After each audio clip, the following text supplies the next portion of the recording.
जादुई जड़ी बूटी ब्रेड पकोड़ा। एक गांव में रुक्मणी नाम की एक बूढ़ी विधवा स्त्री रहती थी। रुक्मणी की कोई संतान नहीं थी। एक दिन रुक्मणी अपने घर पर बैठी हुई थी कि तभी पड़ोसी का दबंग व्यक्ति सत्तू उसके घर पर घुस आया। बेटा सत्तू, अंदर आने से पहले तुम्हें एक बार दरवाजा खटखटाना चाहिए था। मैं यहाँ पर तुम्हारा भाषण सुनने के लिए नहीं आया। सत्तू, तुम्हें बुजुर्गों से बात करने की जरा सी भी तमीज नहीं। बकवास बंद करो बुढ़िया, और मेरी बात ध्यान से सुनो। तुम्हारे पति ने मरने से पहले मुझसे कर्जा लिया था। ये तुम क्या बोल रहे हो? उन्होंने तो मुझे इस बारे में कभी नहीं बताया। वो सब मुझे नहीं पता। उसने मेरे से पूरे 2 लाख रुपए लिए थे। उसकी भरपाई अब तुम करोगी, नहीं तो कल ये घर छोड़कर चुपचाप चली जाना।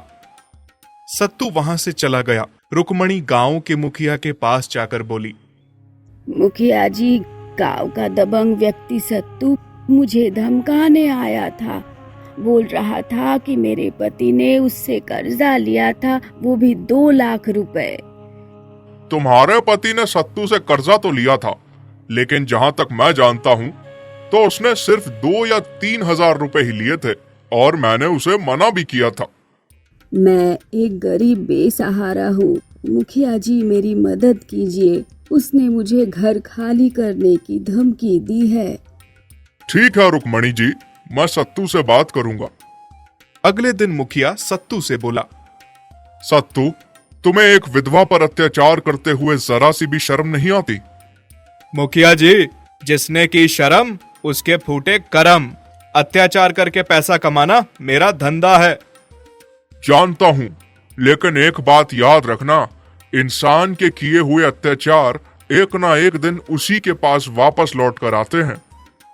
अगले दिन सत्तू फिर से रुक्मणी के घर में घुसकर बोला, सीधी तरह से अब इस मकान को खाली कर दो। मुझ पे तरस खाओ सत्तू, ईश्वर से डरो। तो जाओ, जाकर पुलिस में मेरे नाम की रिपोर्ट दर्ज करवा दो। सत्तू ने रुक्मणी को धक्का देकर बाहर निकाल दिया। रुक्मणी रोती हुई मुखिया के घर चली गई। रुक्मणी जी, सत्तू एक अपराधी किस्म का व्यक्ति है। पुलिस भी उससे हफ्ता लेती रहती है। अब मैं क्या करूंगी मुखिया जी? रुक्मणी जी, आज से आप मेरे घर पर रहिए। रुक्मणी उस दिन से मुखिया के घर पर रहने लगी। कुछ दिन बाद रुक्मणी मुखिया के घर के बाहर ब्रेड पकोड़ा बना रही थी कि तभी मुखिया उससे बोला, अरे रुक्मणी जी, आप ये ब्रेड पकोड़ा क्यों बना रही हो? तुम्हारे घर पर बहुत दिनों से खाना खा रही हूँ मुखिया जी, मुझे अच्छा नहीं लगता। मैं ब्रेड पकोड़ा बेचकर अपना पेट तो भर ही सकती हूँ।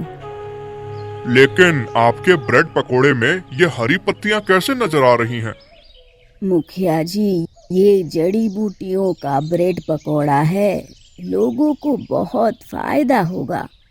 रुक्मणी की धीरे धीरे करके दुकानदारी बढ़ने लगी। एक दिन की बात है, मुखिया कहीं जा रहा था कि तभी रुक्मणी उससे बोली, अरे मुखिया जी, आप कहाँ जा रहे हैं? डॉक्टर के पास रुक्मणी जी। सब ठीक तो है? कई दिन से मुझे बहुत कमजोरी महसूस हो रही है और मेरे पेट में जलन भी मच रही है। तुम्हें फिर ये इस ब्रेड पकोड़े को खाना चाहिए मुखिया जी, तुम्हें आराम मिल जाएगा।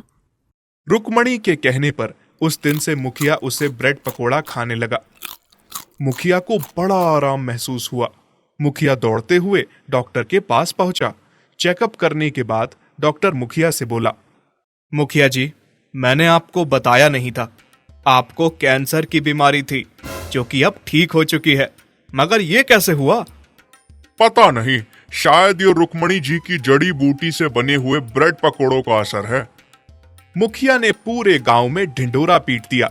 अब गांव में कोई भी बीमार होता तो तुरंत रुक्मणी के ब्रेड पकोड़े खाने आ जाता। रुक्मणी के ऊपर धन की बारिश होने लगी। कुछ दिन बाद सत्तू रोता हुआ रुक्मणी के पास आया। मुझे माफ कर दो रुक्मणी जी, ईश्वर ने मुझे मेरे कर्मों की सजा दे दी है। क्या हुआ सत्तू, तुम रो क्यों रहे हो? मुझे डॉक्टर ने एक लाइलाज बीमारी बता दी है। चिंता मत करो सत्तू, अपना दिल छोटा मत करो, तुम जड़ी बूटियां वाले ब्रेड पकोड़े खाओ। उस दिन से सत्तू रोज रुक्मणी जी के ब्रेड पकोड़े खाता रहा और कुछ ही दिन में सत्तू स्वस्थ हो गया। स्वस्थ होते ही सत्तू दौड़ता हुआ रुक्मणी जी के पास जाकर बोला, रुक्मणी जी, मैंने आपके साथ कितना बुरा सलूक किया और आपने उसके बाद भी मेरी मदद की। बुरे के साथ कभी बुरा नहीं करना चाहिए बेटा, हमेशा अच्छा करना चाहिए। हो सकता है हमारे अच्छा करने से उसका बुरापन दूर हो जाए और वो सही रास्ते पर आ जाए। आज से आप अपने घर पर ही रहेंगी।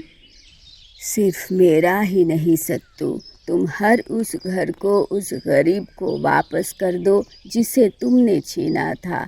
तुम्हें अच्छा लगेगा और अब अपना बाकी का जीवन लोगों की सेवा में लगा दो। आप बिल्कुल सही कह रही हैं। आज से मैं सारे बुरे काम छोड़ दूंगा। अब मैं कभी भी किसी के ऊपर अत्याचार नहीं करूंगा। रुक्मणी खुशी खुशी अपने घर वापस चली गई और सत्तू उस दिन से सुधर गया। मगर रुक्मणी आज भी जड़ी बूटी के ब्रेड पकोड़े बनाती है।